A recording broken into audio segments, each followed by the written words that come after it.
तो आज भगवान श्री कृष्ण ने गोवर्धन की पूजा करवाई। बंधुओं, पर्जन्यो भगवान इंद्रो मेघस्तस्यात्ममूर्तया ते विवर्षन्ति भूतानां प्राणिनां जीवनमुपया।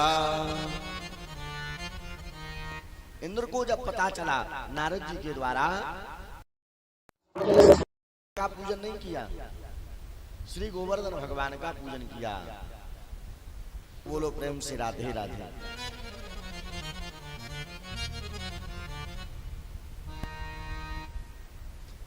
गोवर्धन भगवान का पूजन किया। इंद्र को बड़ा भयंकर क्रोध आया और भगवान से बोलने लगा, अरे उस नटखट का पूजन, उस छलिया का पूजन, जिसको खाने पीने का ज्ञान नहीं, ग्वाल वालों का जूठा खाता है, ग्वाल वालों का मीठा खाता है, उसका पूजन ब्रजवासियों ने किया। तो इंद्र की जो मेघमालाएं हैं, उन मेघमालाओं का नाम है गण सांवर्तक। बोले जाओ ब्रज में इतनी बारिश करो, इतनी बारिश करो कि सारा ब्रज बह जाए, ब्रज का नाम निशान ना रहे, इतनी बारिश करो।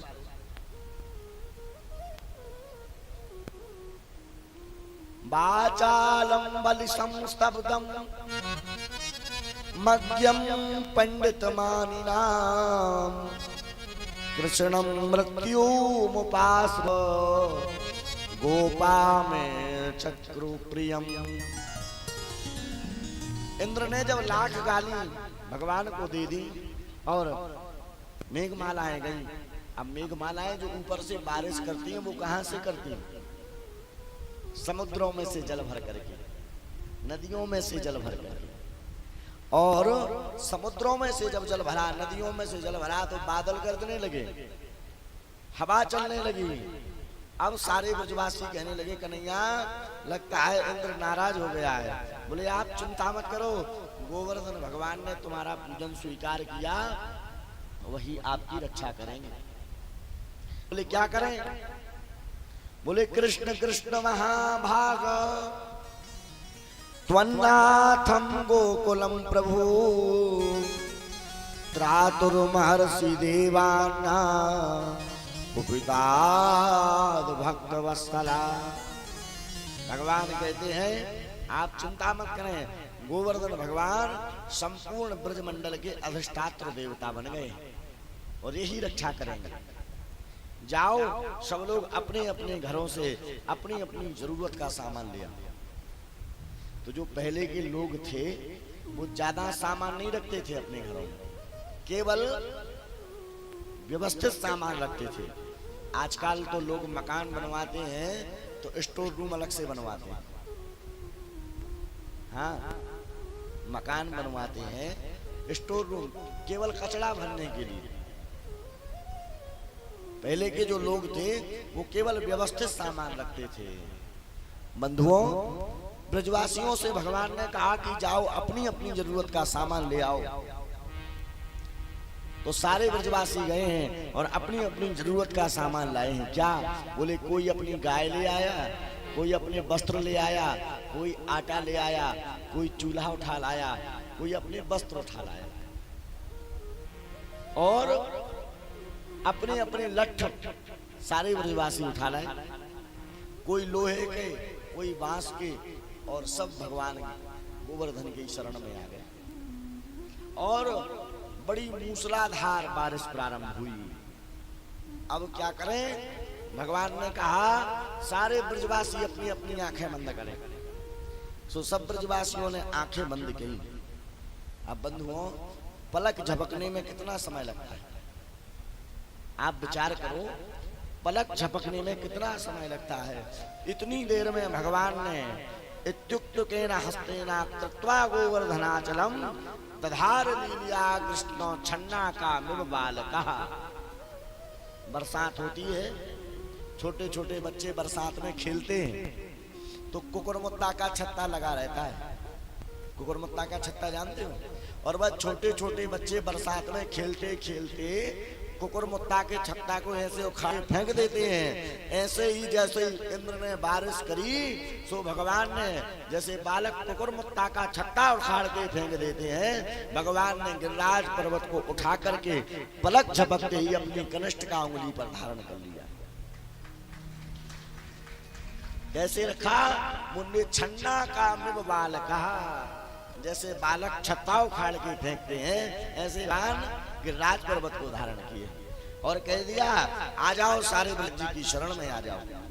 सारे ब्रजवासी गिरिराज जी की शरण में सबने अपने अपने डंडा लगा लिया, किसी ने लाठी लगा ली, किसी ने लोहे का संबल लगा लिया, जिसके पास जो था वो लगा लिया। कई लोग अपने हाथ लगाए। भगवान ने बलराम जी को इशारा किया, दाऊ भैया ब्रज को चारों तरफ से बांध लो। तो बलराम जी किसके अवतार हैं? शेषनाग के। शेषनाग ने चारों तरफ से 84 कोस ब्रजमंडल को बांध लिया। क्यों? जिससे कि ब्रज का पानी ब्रज के बाहर नहीं जाए। क्यों? क्योंकि अगर ब्रज का पानी ब्रज के बाहर जाएगा तो ब्रज के बाहर के गांव परेशानी में आ जाएंगे।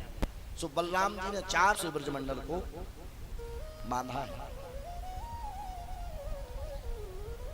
भगवान की आयु है 7 वर्ष की। कितने वर्ष की? और भगवान ने गोवर्धन पर्वत उठाया। कितने कोस का है गोवर्धन पर्वत? 7 कोस का। और आज कितने दिन हो गए भगवान को पर्वत उठाए हुए? 4 दिन और 4 रात हो गई। कितने दिन हो गए? 4 दिन 4 रात हो गई।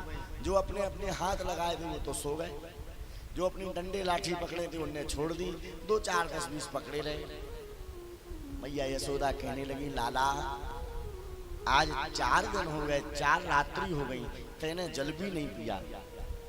अरे तूने अकेले ही थोड़ी इस पर्वत को उठा रखा है छोटी सी उंगली में। अरे तुम्हारे दादा परदादा के जमाने की मोटी मोटी लाठी लगी है, मोटे मोटे लठ लगे हैं, इनने सबको पर्वत को साध रखा है। एक काम कर कन्हैया, तू अपनी उंगली हटा ले, भोजन कर ले और घंटा 2 घंटा विश्राम कर ले, बाकी बाद अपनी उंगली लगावे को ड्रामा कर लीजो। भगवान ने, मैया हमें तो अभी भूख है नहीं, और सब ग्वाल वालन को भोजन कराओ। अब तो सारे ग्वाल वाल कहने लगे, कन्हैया भोजन कर लो, भोजन कर लो। जिद पकड़ के भगवान ने कहा चलो ठीक है, अपनी उंगली ढीली करके देखें।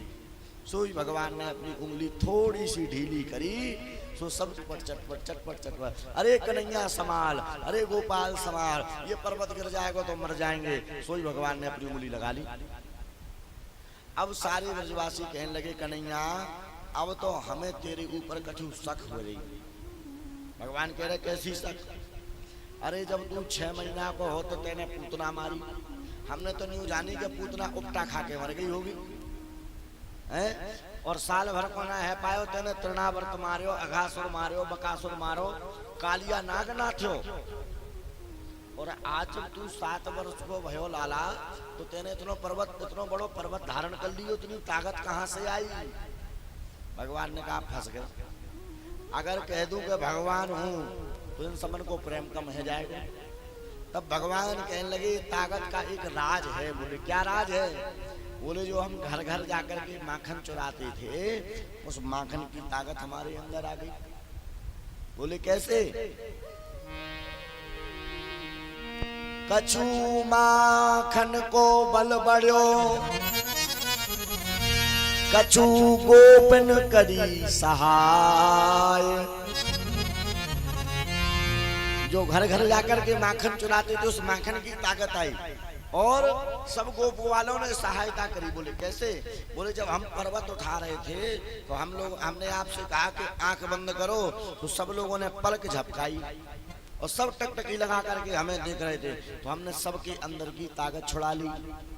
ओहो कन्हैया, तभी तो हम कहें कि हमारी बाजियों की ताकत कहाँ गई? हम तो जानते थे कि हमारो लाला माखन चोर है, आज पतो चली कि हमारो लाला तो चित चोर भी है। कछु माखन को बल बढ़्यो, कछु गोपन करी सहाय। और श्री राधा रानी की कृपा से मैंने गिरवर लियो उठा। श्री राधा रानी की कृपा सो मैंने गिरवर लियो